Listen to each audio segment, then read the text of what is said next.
And we're live for the last time. This is our final vlog, and it's pretty emotional. And we're back like we started, sitting on a couch, opening shot, James on his phone. And we brought around a wonderful circle.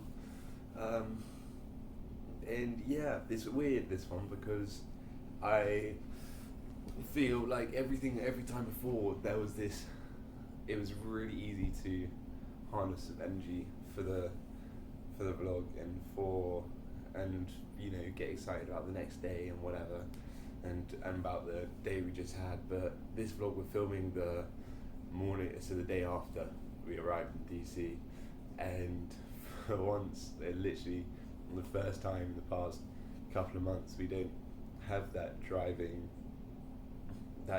energy to reach that goal. It's all been achieved, and suddenly it's like, whoa, that is reality. So apologies if this is a bit more mellow, despite the fact that we made it. We did. We made it to DC. That's huge. Anyway, we'll get to that. But we finally done it. We finally done 3,200 miles over the course of 30 days of riding, plus 2 rest days, which, even including the rest days, adds up to over 100 miles a day over the course of a month. And it's been a ridiculous journey. But we've done it from Seattle, Washington to Washington DC, and yeah, as always, we'll pick you up where we left off, which was yesterday at Harper's Ferry. Yeah. And we've just been out for a night out with Gary, goodness. And we went to bed fairly late, so that was literally when we got in last night. James had already got ready for bed, and I was like, vlog as usual. He's like, nah. So we literally did that with the selfie camera, just because we could not be bothered to move. And yeah, then went to bed and had the early wake up call of about 5 a.m, just after 5 a.m, because we were planning to leave at 6 to do 60 miles to get here for 12. So that's really, really slow going, like 10 miles per hour for 6 hours. But we leave plenty of time. Then if we got here really early, we could just chill in a cafe and wait to ride in with the live stream. And yes, we got up, had breakfast, an amazing breakfast of fruit and toast and stuff. So thank you, Gary. And yeah, all buzzing and ready to go. I think that adrenaline was really seeing us through, because goodness knows neither of us got much sleep. I did not sleep a wink that night. And we got out the door, and Google Maps, for some reason, it could have taken us completely downhill, but then took us over this huge hill to get out of Harper's Ferry, which was bizarre. But as always, just throwing in that extra challenge in there. Headed down, back over the rail track that we came over the night before, and straight onto the trail, which would take us pretty much all the way into DC. So we were on that for about 40 miles or so. And gosh, it's weird talking about it the day before, like the morning after as such. It all seems so far away all of a sudden. But we went along, saw a load of deer and stuff out, because it was the morning. They were all just getting up, and a lot of them were not that timid at all, were they? Very, very bold, just chilling there. The trail was all like compact dirt with a fine layer of gravel over it, so fairly straightforward going. Going not spectacularly quick, because it was muddy in patches. It had obviously been raining, and so that made it slightly slower going. But we were going at the pace that would see us in probably an hour or possibly 2 before 12, when we said we'd live stream. And then about an hour in, you got a puncture, and we couldn't find the thing. No. So slightly worried, but managed to keep going. It seemed alright, and we reached our pit stop, which we decided would be about 35 miles in, so we only had about 28 to go, and we stopped by this bridge. Oh, there was also a bridge that was completely collapsed, which was rather spectacular. I'm not sure how exactly that happened, but they built a side bridge, and literally a little wooden bridge, so we had to walk our bikes across. And then we got to the rest stop, and we were still very, very confident that we'd make it here in time. and that was at about. So we set off at 6. I think that was about 9, possibly. So done 35 miles. Again, that's like just. I need to be honest. That was about 12 miles an hour. And so not superbly quick, but we got in, and I had to upload the Instagram post because for the penultimate day, and make sure everyone was buzzed for the live stream in a few hours.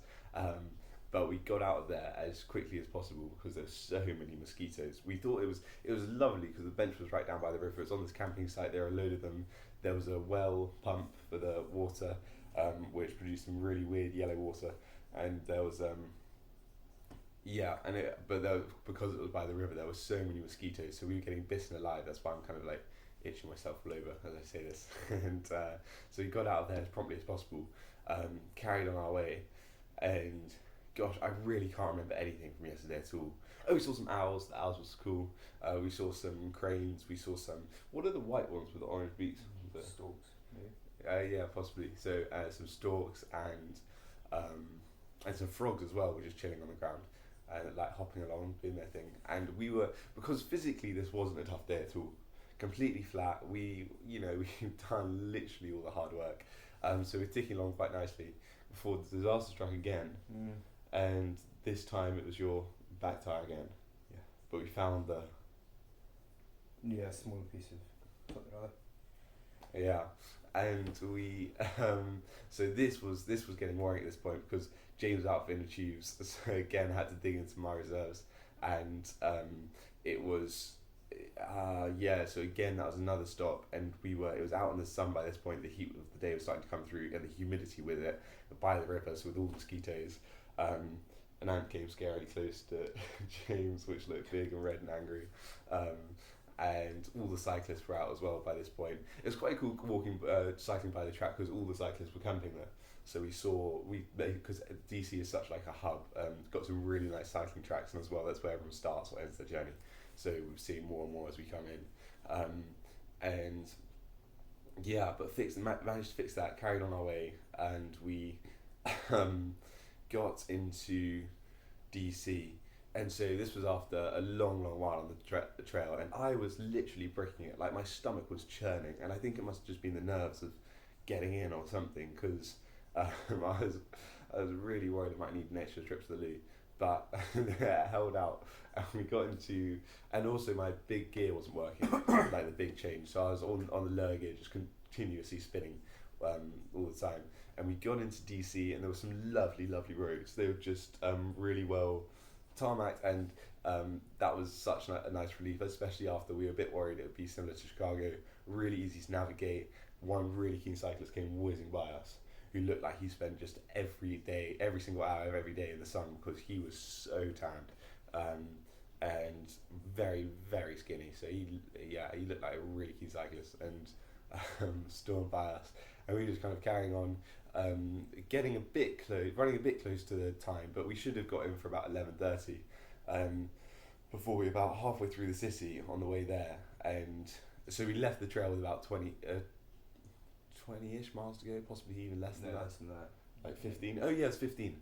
And we got off so we had to walk our bikes at one point, and the trail became really awful for about a couple of miles, really rocky. But that was fine because we knew it was only a couple of miles, and we got into the city, and we reached one set of traffic lights with literally, I think it was about 6 miles to go, yeah. And James got another puncture, this time front tyre, a really slow puncture. The first punch was scary because we couldn't find it because it deflated so quickly. Yeah. And so I was literally pumping as James was trying to find the where the air was coming out on the tube, and that's how we found it. And so again, had to delve into my supplies, and that meant I think we had 1 or 2 inner tubes left for the whole, and the race that we were going through them, it was a bit worrying. But we got that thing. Oh, and James's pump finally gave out after a month on the road. Just came apart, and so we had to use my pump, which we didn't think would work because it just kept like screwing the thing back up, like the valve back up, and then letting all the air out, and it was really bizarre. But then eventually we figured out how to slot it over the valve and past it, and then tighten it onto the stem of the inner tube, and it ended up working. And yeah, so got the front tire pumped up, and into the last 6 miles, rode along the canal road for a while, along the Potomac River. I think that's its name. I probably messed it up, but something like that, bordering Virginia. Didn't end up going over to Virginia in the end because we didn't really have enough time, and we went over, and then the helicopter came by as well, really low flying over the river, which was pretty cool. Felt like we had our own entourage. And then we were getting into DC proper, really fancy, like Georgetown. Went to the Washington Monument, and then we spent about 5 minutes there just to time the approach in. And Josh, our lovely host, who works for Food for the Hungry, which is pretty close to which are based pretty close to the White House, came down to greet us and film us coming in. And we had that all timed. We were going to go into Lafayette Square, only to discover that it had been closed off by Secret Service or whatever, like doing some security checks. And so we were literally there at like a couple of minutes to 12, and we were like, what do we do now? This is this is devastating. This is like, because it was such a huge moment coming out to the White House, but then we couldn't even really see the White House, and it was 12, like we said, and it was the end of our trip. Then it wasn't the end of our trip, and so we ended up going round right the way to the front of the gardens with the White House in the far distance, and which Josh very kindly helped us out with, and then we planned the whole Instagram live video, so it wasn't as spontaneous as it seemed. We were like, right, okay, we'll just ride in here, and then we'll hop up, and we'll have the White House kind of in the background, and so it all ended up being a little bit more staged and less fluid and momentous than we were hoping. But we got in and gave you guys that about 5 minutes late, to be fair. And yeah, then had a little chat with Josh, and we were reminiscing about the trip, and it was so weird. It didn't feel like it was over at that point. It was just really strange because we still had the bike, still had all our kit. It wasn't like that. It wasn't like we suddenly got home and we could just hop in the shower, relax, chuck in some comfy clothes, and like celebrate. So it was like we were just there, and Josh went back to work, and it was really strange. There were a load of other tourists, so we kind of had to push to get our spot for a photo. And but yeah, also thank you so much, Josh. So kind of you to get out of your way. He came out of his meeting early to come and do the live video, and yeah, really cool guy. So it was an absolute pleasure to meet him, and got our photo. And then Josh's house was about 7 miles away. So yeah, again, we just hopped on the bikes and went to do that. And then we stopped off at McDonald's, which unfortunately, this McDonald's, literally every single one we've been to before has had plugs, had the soft drink fountain like accessible, but this one had the soft drink fountain behind the counter, and there were literally no plug sockets anywhere. So my phone was dead. James had about 20% remaining. My power pack was out as well. And so we were at a bit of a loose end, and so we ended up going to the next one over, like the next kind of strip mall over, and just going around each fast food place until we finally landed at Pizza Hut, which had like 2 plug sockets, so we charged up our phones, and just chilled there for a while. Literally, I mean, we were so tired and hungry at that point, and just like the sun had killed us, and it had all caught up. Getting on those bikes to do that final 7 miles when it was all already over and all the fire had just gone out of us was so tough. Like it was so, I just couldn't, I don't know, for me I just couldn't be bothered. It was like it was really bizarre feeling. It was like what's the point kind of thing, which brings us down a whole other level. But it was a huge high. It was like tonight we basically got in, saw Josh, James boxed up his bike. I got halfway there. Then somehow my multi-tool managed to fall apart at the hands of James trying to fix the pedals. Goodness knows how. And so so we've left the pedals on, and hopefully that will be fine. But still need to box up my bike. But I'm spending a few more days out here. James is literally about to leave today, so this is in about 10 minutes. So. Yeah. So we're about to see him off to his flight. He's going to head up to New York for that. But yeah, so we did that, and then suddenly got cleaned up as quickly as we could because we rushed out to meet Al, who's my godfather, for dinner, which was amazing that he happened to be here for a bit of a business trip and could see us. And that was really cool. It felt like a proper celebration. There was buzzing throughout that. He's an excellent guy, it's excellent company. And we had these amazing seafood towers. And after all the junk we've had this trip, it was fresh and amazing, and just a wonderful meal. And we had pasta, these seafood pastas, and it was incredible, and really lovely evening. Really nice way to end the final day, 20th of May to the 20th of June. We've done it, signed off, and he got us these awesome jerseys as well, with the Washington DC on it. So as a little memento of our trip, and yeah, so we again, lovely evening. Got back for about 11 or 12, and got to sleep. We were talking about lying until about 10, but our body clocks are a bit earlier than that now because they've been so set up with the early wake ups and getting out to ride every day. So I woke up at more like 8, and here we are, having completed the trip. It was a bit anticlimactic, but it was, yeah. It's a huge thing to have done. It's so weird as well now because that was a whole world for a month, and now suddenly, it's just, you gotta start finding stuff to do for ourselves again. And yeah, it's funny as well how throughout the trip, when we were going from Seattle into DC, when we started in Seattle, everyone was like, wow, you're going to DC, and kind of a bit like, sure thing, yeah, right, you can make that. In the middle, everyone was like, it became a little bit less of a huge thing. They were like, okay, halfway through, nice, good job, guys.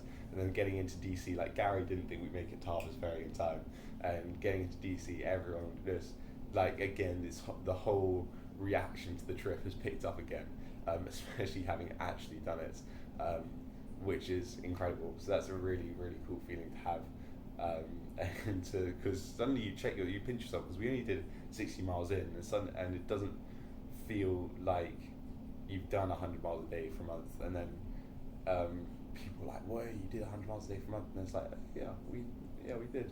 That's kind of huge. But we want to bring this all back around and say a huge thank you to everyone who donates to Crisis, which is what this trip is all about.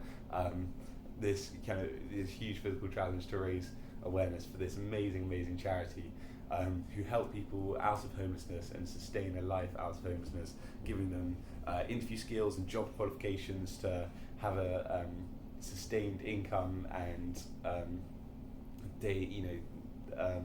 life outside of poverty, hopefully, and they're amazing, and also help stop people from getting into homelessness altogether, with that sort of preventative side of it, which is amazing. So they research who may be vulnerable and at risk of homelessness and try and help them stay out of it. And anyway, I do a really poor job of explaining, but you can read more on the Just Giving website, which will be linked below, and which has a link to their website as well, and so you can read all about them. We want to say thank you to everyone who's donated. Do you do that on here or on Instagram? Because I think everyone here will look at Instagram, but not everyone on Instagram is on it. Yeah, sure. So we'll say thank you to everyone on Instagram, and yeah, that's us signing off the final vlog. Really, yeah, end of an era. It's been huge, and yeah, thanks again to everyone who supported, from Raw Velo and First Touch Coaching, First Touch Football, to everyone who's donated, to our families who've been an incredible help and support throughout this trip. And sorry this last vlog ended up being a bit more mellow and a bit less celebratory than we would have thought, but we're both shattered. We need a few days or a few weeks even to recover. And yeah, as we said, it's been a huge trip, and we're really out of it at the moment. And so it's all kind of catching up with us a bit, I think. But yeah, see you for the last time. Don't know how to end this. This is an awkward ending, as the first vlog was. But what better way to end it than to bring it all back around. So, yeah, thanks again, and it's been an incredible trip.